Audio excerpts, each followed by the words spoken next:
Hi കൂട്ടുകാരെ, പുതിയൊരു വീഡിയോയിലേക്ക് എല്ലാവർക്കും സ്വാഗതം. അങ്ങനെ അർജുൻ സുജിത് മേനോനെ പൊളിച്ചെടുക്കണം കേട്ടോ. സുജിത് മേനോൻ്റെ ബാക്കിലുള്ള ആ ഗൂഢലക്ഷ്യം അർജുൻ ആ കോടതി കൂട്ടിലിട്ടിട്ട് എല്ലാ സത്യങ്ങളും സൂര്യയെയും ഭാവനയെയും അതുപോലെ ദേവനെയും ഞെട്ടിപ്പിക്കുന്ന ആ സത്യങ്ങൾ വെളിപ്പെടുത്താനായിട്ടോ. അങ്ങനെ സൂര്യയെയും കൊണ്ട് അർജുൻ കോടതിയിലോട്ട് പോവാണ്. കോടതി കൂടുകയാണ്. സുജിത് മേനോനെയും അതുപോലെ സൂര്യയെയും പ്രതിക്കൂട്ടിൽ നിർത്തിയിരിക്കുന്നു. അങ്ങനെ കോടതിയുടെ മുന്നിൽ ആദ്യം ഇവിടെ ചോദ്യം ചെയ്യാൻ വരുന്നത് സുജിത് മേനോൻ്റെ വക്കീലാണ് കേട്ടോ. എൻ്റെ കക്ഷി നിരപരാധിയാണ്, എൻ്റെ കക്ഷി ഇയാളുമായി ഒരു പാർട്ട്ണർഷിപ്പ് കൂടാമെന്ന് കരുതി, പക്ഷേ അതിൽ ഇവൻ മനഃപൂർവ്വം കളിച്ച് സൂര്യ ചീറ്റിംഗ് ചെയ്തിരിക്കുന്നു എന്ന് പറയണ്ട. അപ്പോൾ അവിടെ അർജുൻ പറയാണ്, എൻ്റെ കക്ഷിയായ സൂര്യ എന്ന് പറയുന്ന വ്യക്തി മനഃപൂർവ്വം ആരെയും പറ്റിക്കാൻ ശ്രമിച്ചിട്ടില്ല, ഇവിടെ കെട്ടിച്ചമച്ച കഥകളാണ്. അപ്പോഴേക്കും മറ്റേ എതിർഭാഗം വക്കീൽ പറയാണ്, യുവർ ഓണർ എനിക്ക് പറയാനുണ്ട് എന്ന് പറയുമ്പോൾ അവിടെ വാദം തുടരട്ടെ എന്ന് അർജുനോട് പറയാനേട്ടാ. അങ്ങനെ അർജുൻ സുജിത് മേനോനോട് ചോദ്യങ്ങൾ ചോദിക്കുകയാണ്. സുജിത് മേനോട് ചോദിക്കുകയാണ്, നിങ്ങൾ ആദ്യമായിട്ടാണോ സൂര്യയെ കാണുന്നത്? അവിടെ തന്നെ അയാൾ തപ്പിപ്പിടിക്കാൻ, അയാൾക്ക് എന്ത് മറുപടി പറയണം എന്നറിയാതെ അർജുൻ്റെ മുന്നിൽ ഒന്ന് തപ്പിപ്പിടിക്കുമ്പോൾ അർജുൻ ചോദിക്കുകയാണ്, എന്താ ഞാൻ ചോദിച്ചത് നിങ്ങൾ കേട്ടില്ലേ? നിങ്ങളോട് ചോദിച്ചത് എന്ന് പറയുമ്പോൾ അല്ല, പിന്നെ എങ്ങനെ നിങ്ങൾ എവിടെ വെച്ച് കണ്ടു? അത് 3-4 വർഷങ്ങൾക്ക് മുന്നേ ഞങ്ങളൊരു കോൺഫറൻസിൽ വെച്ച് കണ്ടു എന്ന് പറയട്ടോ. അങ്ങനെ നിങ്ങൾ തമ്മിൽ സംസാരിച്ചിട്ടുണ്ടോ? ഇല്ല, സംസാരിച്ചിട്ടില്ല. പിന്നെ നിങ്ങൾ എങ്ങനെയാണ് ഈ ബിസിനസ്സിലോട്ട് വന്നത്? സുജിത് മേനോൻ ഉടൻ തന്നെ അതിനും ഉത്തരം പറയാൻ ബുദ്ധിമുട്ടാണ്. അപ്പോൾ ഈ സമയം വേറൊരു കാര്യം ഞാൻ ചോദിക്കട്ടെ, നിങ്ങളും ജയനിർമ്മലയും പരിചയമുണ്ടോ? ഇല്ല. സുജിത് മേനോൻ ഉടൻ അത് പറയുമ്പോൾ പിന്നെ നിങ്ങൾ എങ്ങനെ ഇയാളുമായി നല്ലൊരു പാർട്ട്ണർഷിപ്പ് തുടങ്ങാമെന്ന് നിങ്ങൾക്ക് മനസ്സിൽ കരുതി? വിദേശത്ത് ജോലി ചെയ്യുന്ന നിങ്ങൾക്ക് എന്തിന് ഈ നാട്ടിലൊരു ജോലി വേണം, ഒരു കമ്പനിയിൽ തുടങ്ങണം എന്നൊക്കെ ആഗ്രഹമുണ്ടായത് എന്തിനാണ് എന്ന് ചോദിച്ച ഉടൻ തന്നെ സുജിത് മേനോൻക്ക് തനിക്ക് എന്ത് മറുപടി പറയണമെന്നറിയാതെ നിൽക്കുന്നുണ്ട് കേട്ടോ. അപ്പോൾ അർജുൻ പറയാണ്, നിങ്ങളോടാ ചോദിച്ചത്. അപ്പോൾ ഉടൻ തന്നെ സുജിത് മേനോൻ പറയാണ്, നാട്ടിൽ തുടങ്ങണമെന്നൊരു ആഗ്രഹമുണ്ടായി, നല്ലൊരു ബിസിനസ് മാൻ ആണെന്നും സൂര്യ എന്നും എനിക്കറിയാം. അപ്പോൾ നിങ്ങൾ എങ്ങനെ സൂര്യയുമായി പരിചയപ്പെട്ടിട്ടുണ്ടോ? ഇല്ല, സൂര്യയെ അമ്മയെയാണ് ഞാൻ പരിചയപ്പെട്ടത്.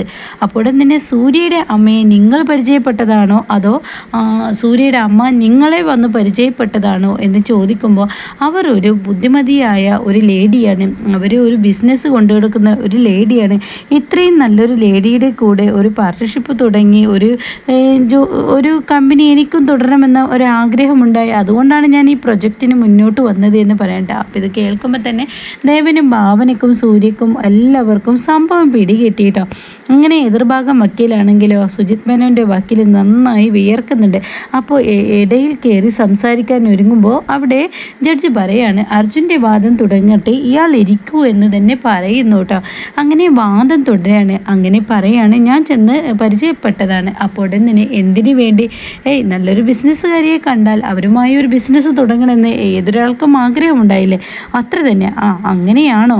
എന്നാൽ ഞാൻ പറയും, നിങ്ങൾക്ക് ഈ ഒരു ബിസിനസ് തുടങ്ങാൻ താല്പര്യമുണ്ടായിട്ടോ ഈ സൂര്യയുടെ അമ്മ ഒരു ബ്രില്യൻറ്റും അതുപോലെ നിങ്ങൾ പറഞ്ഞ ഈ ഒരു ബിസിനസ്സിൽ നല്ലൊരു ബുദ്ധിരാക്ഷസിയാണ് എന്നൊക്കെ നിങ്ങൾ വർണ്ണിച്ചല്ലോ, അതൊന്നും ഇവിടെ ഉണ്ടായിട്ടെന്ന് എനിക്ക് തോന്നുന്നില്ല. നിങ്ങൾ 3 വർഷം മുന്നേയുള്ള പകയാണ് ഇവിടെ കാണിച്ചിരിക്കുന്നതെന്ന് പറയുമ്പോൾ അവിടെ സുജിത് മേനോൻ ഞെട്ടുന്നുണ്ട് കേട്ടോ. അപ്പോഴേക്കും എതിർഭാഗം വക്കീൽ പറയുന്ന കാര്യങ്ങൾ വളച്ചൊടുക്കാൻ ശ്രമിക്കുന്നു.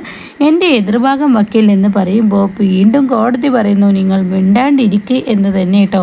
അങ്ങനെ അർജുൻ വാദം തുടരുകയാണ്. അങ്ങനെ അർജുൻ കാര്യങ്ങൾ വ്യക്തമാക്കുകയാണ്.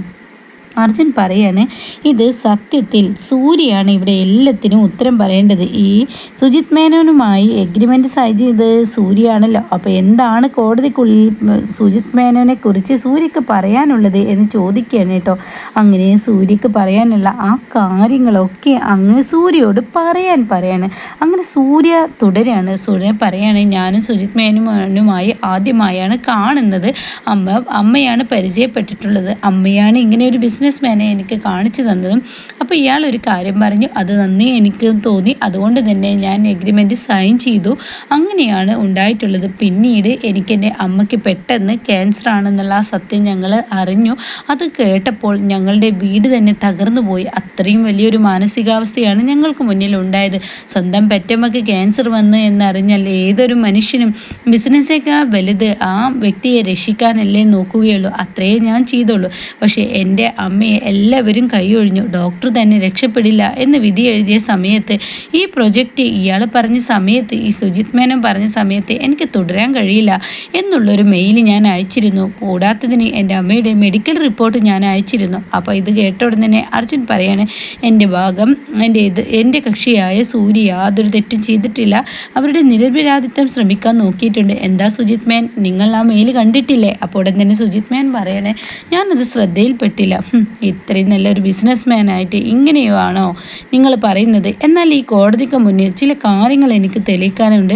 സുജിത് മേനോൻ അയച്ച ഈ മെയിലുകളും അതുപോലെ തന്നെ ഈ സൂര്യയുടെ അമ്മയ്ക്ക് ക്യാൻസർ ആണെന്നുള്ള മെഡിക്കൽ റിപ്പോർട്ടും ഇവിടെ അറിയിക്കാനുണ്ട് എന്ന്, അവിടെ കാണിക്കാനുണ്ട് എന്ന് പറയാനായിട്ടാ. അങ്ങനെ അത് കോടതി കൂട്ടിലേക്ക് കൊടുക്കണം. അപ്പോഴേക്കും സുജിത് മേനോൻ ഓങ്ക് ഞെട്ടിത്തെറിച്ച് പെട്ടെന്ന് അങ്ങ് പൊട്ടിത്തെറിക്കാണ്.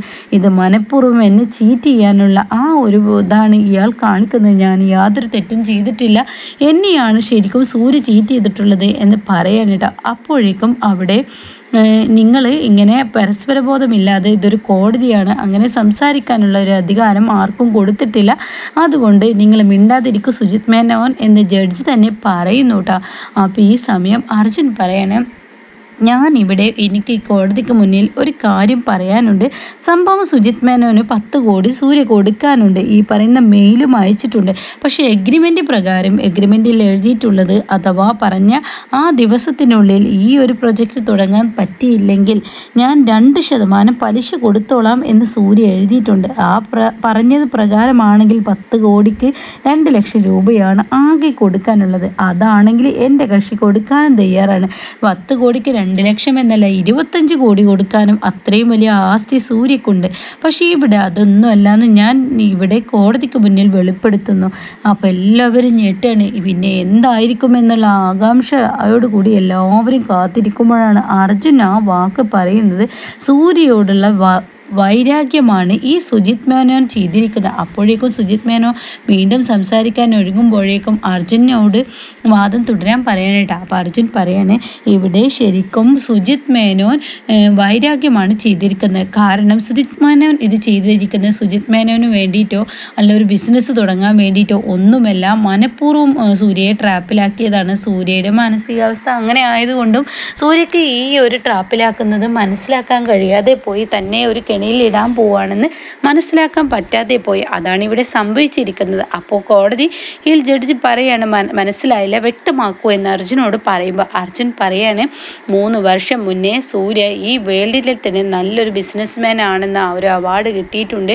ആ സമയം ഇയാളുടെ മകൻ രോഹിത് എന്ന് പറയുന്ന ആൾ ബിസിനസ്സിൽ പൊട്ടുകയും അയാൾ പിന്നീട് രണ്ടാമതും ഒരു ബിസിനസ് 2ാം വർഷം തുടങ്ങിയപ്പോഴും അപ്പോഴും സൂര്യക്കാണ് അവാർഡ് കിട്ടിയത്. അതുകൊണ്ട് തന്നെ തൻ്റെ മകൻക്ക് ഈ നാട്ടിൽ നല്ലൊരു ബിസിനസ്മാൻ ആവാൻ കഴിയില്ല. അപ്പോൾ ഉടൻ തന്നെ സുജിത് മേനോൻ്റെ വക്കീൽ പറയണം, അതും ഇതുമായി എന്ത് ബന്ധം എന്ന് ചോദിക്കുമ്പോൾ അത് തന്നെയാണ് ഇവിടെ ബന്ധമുള്ളത്. മനഃപൂർവ്വം സൂര്യയെ കൊടുക്കാനാണ് നോക്കിയിരിക്കുന്നത്. 10 കോടി ഇയാൾ ഇങ്ങനെ ബാങ്കിലിട്ടു. പിന്നീട് ഈ 2% പലിശയിൽ സൂര്യ 25 കോടി വരെ കൊടുക്കാമെന്ന് പറഞ്ഞിട്ടും ഇയാൾ മനഃപൂർവ്വം ഇന്ന് ഇവിടെ ഈ കോടതി കൂട്ടിൽ എത്തിക്കേണ്ട ആവശ്യമെന്നാണ്. അപ്പോഴേക്കും എതിർഭാഗം വക്കീൽ പറയാണ്, ഒരാളെ ചീറ്റ് ചെയ്ത ഒരു കേസുണ്ടല്ലോ. അപ്പോൾ ഉടൻ തന്നെ ജഡ്ജി പറയാണ്, അത് കോടതിയിലില്ലടോ, അത് പോലീസിനാണ് അങ്ങനെ ഒരു ചീറ്റ് ചെയ്തു എന്ന് പറഞ്ഞ് അറസ്റ്റ് ചെയ്യാനുള്ള വകുപ്പുള്ളൂ. പക്ഷെ കോടതിയിൽ അതിന് നിരപരാധിത്വം ഉണ്ടെങ്കിൽ ആ ആളെ വെറുതെ വിടാനുണ്ടോ എന്ന് പറയുമ്പോൾ വക്കീലിന് മിണ്ടാൻ കഴിയുന്നില്ല കേട്ടോ. എന്നാൽ ഈ സമയം സുജിത് മേനോൻ പറയാണ്, ഞാൻ അങ്ങനെയൊന്നുമില്ല, ഇയാൾ പറയുന്ന പച്ചക്കള്ളമാണ്, ഇതൊരു കോടതി കൂടാണ് എന്ന് വീണ്ടും ഓർമ്മപ്പെടുത്തുന്നു.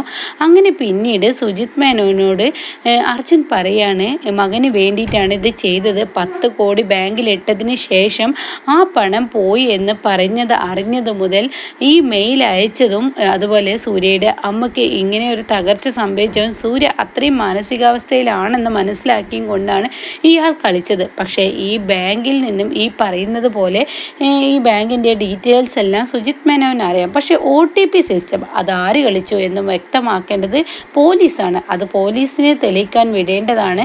പിന്നെ ഈ ഒരു പ്രശ്നം ഇത്രയും വഷളാക്കിയതും നഷ്ടപരിഹാരം കൊടുക്കാമെന്ന് പറഞ്ഞിട്ടും ഈ കേസുമായി കോടതിക്കൂട് വരെ സൂര്യയെ എത്തിച്ചിട്ടുണ്ടെങ്കിൽ അതിൻ്റെ ശിക്ഷ ഈ പറയുന്ന പോലീസുകാരന് കൊടുക്കണമെന്നും അർജുൻ ആവശ്യപ്പെടുകയാണ് കേട്ടോ. അപ്പോൾ തൻ്റെ മകന് വേണ്ടിയിട്ടാണ് സുജിത് മേനോൻ ഇത് ചെയ്തതെന്ന സത്യാവസ്ഥ അറിയാൻ പോവാണ്. ഇനി മാനസയുടെ കള്ളങ്ങൾ പുറത്തു വിടാനാണ് പോകുന്നത്.